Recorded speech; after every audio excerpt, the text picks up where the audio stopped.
a afectar a la privatización de los servicios. O sea, con el documento que se está planteando, lo que plantea es la quita de las competencias a muchos ayuntamientos de nuestra región. Es decir, que más de 200 ayuntamientos de nuestra región tienen menos de 2.000 habitantes y si les quitan las competencias y se privatizan, pues va a suponer dos cosas. Lo primero, la pérdida de puestos de trabajo, como ya están diciendo los sindicatos, y un sobrecoste en los servicios. O sea, los ciudadanos les van a costar más la prestación de estos servicios y además vamos a perder muchos puestos de trabajo en los pueblos y en las zonas rurales, con lo que esto va a conllevar en una región como la nuestra, ¿no? De momento todavía no le hemos valorado el abandono de la FEMPE ni de la FEM, pero si esta reforma llega a salir al final adelante, no solamente nos vamos a tener que ir de la FEM nosotros, sino que se tendrán que ir ellos también y seguramente nos van a echar hasta de los ayuntamientos. Porque es que esto lo que supone es la quita de las competencias y seguramente la desaparición de muchos de nuestros ayuntamientos de nuestra región. Básicamente lo que venimos haciendo durante los 2 últimos años de gobierno de Guillermo Fernández Vara es un plan especial de empleo social mediante el cual los ayuntamientos podamos llegar a cubrir las necesidades más importantes y más básicas que estamos teniendo en nuestro municipio. Estamos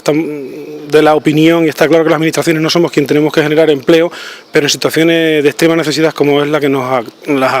atañe ahora mismo, pues tenemos que llegar a esa gente y a esos ciudadanos, a esos vecinos de nuestros pueblos que realmente lo están pasando mal, y eso, bueno, pues se puede hacer mediante un plan especial de empleo como se hizo en la anterior legislatura, en colaboración con las cajas de ahorro, en colaboración con las diputaciones que ya se han brindado a ello, ¿no? Y además hay que oír a lo que están diciendo las organizaciones sindicales. El sindicato de Comisiones Obreras ya está presentando mociones en nuestros ayuntamientos también oponiéndose a esta reforma de la ley de base de régimen local que plantea el PP, diciendo que lo que yo he dicho antes, que se van a perder más de 10.000 puestos de trabajo en una región como la nuestra y que creemos que eso es una situación irreversible e insostenible en una comunidad como la nuestra. Un ejemplo podría ser el plan que presentaba la Diputación de Badajoz.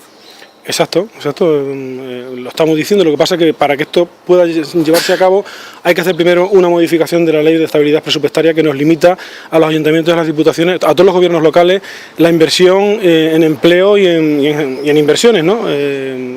Se da la paradoja que muchos ayuntamientos, como por ejemplo del cual yo soy alcalde, tenemos remanente positivo de tesorería, tenemos dinero en caja y no lo podemos gastar en generación de empleo y en inversiones. Eso es lo que le estamos pidiendo también al ministro Montoro, que cambie esa ley y que nos deje en estos momentos de extrema necesidad generar actividades económicas y empleo en nuestros municipios. O sea que por lo que cuenta afecta a todos por igual, cumplan o no cumplan. Exacto, es que desde que se creó el plan de pago a proveedores, pues nos han limitado la inversión a los ayuntamientos, pero además con la limitación del techo de gasto, incluso los ayuntamientos que no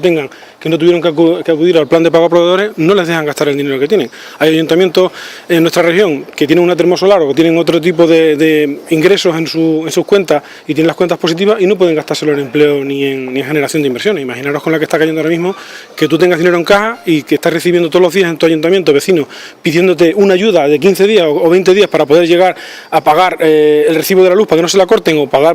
poder pagar los gastos más necesarios de su casa, y no lo puedes hacer como consecuencia de una ley que nos impone el ministro Montoro, ¿no?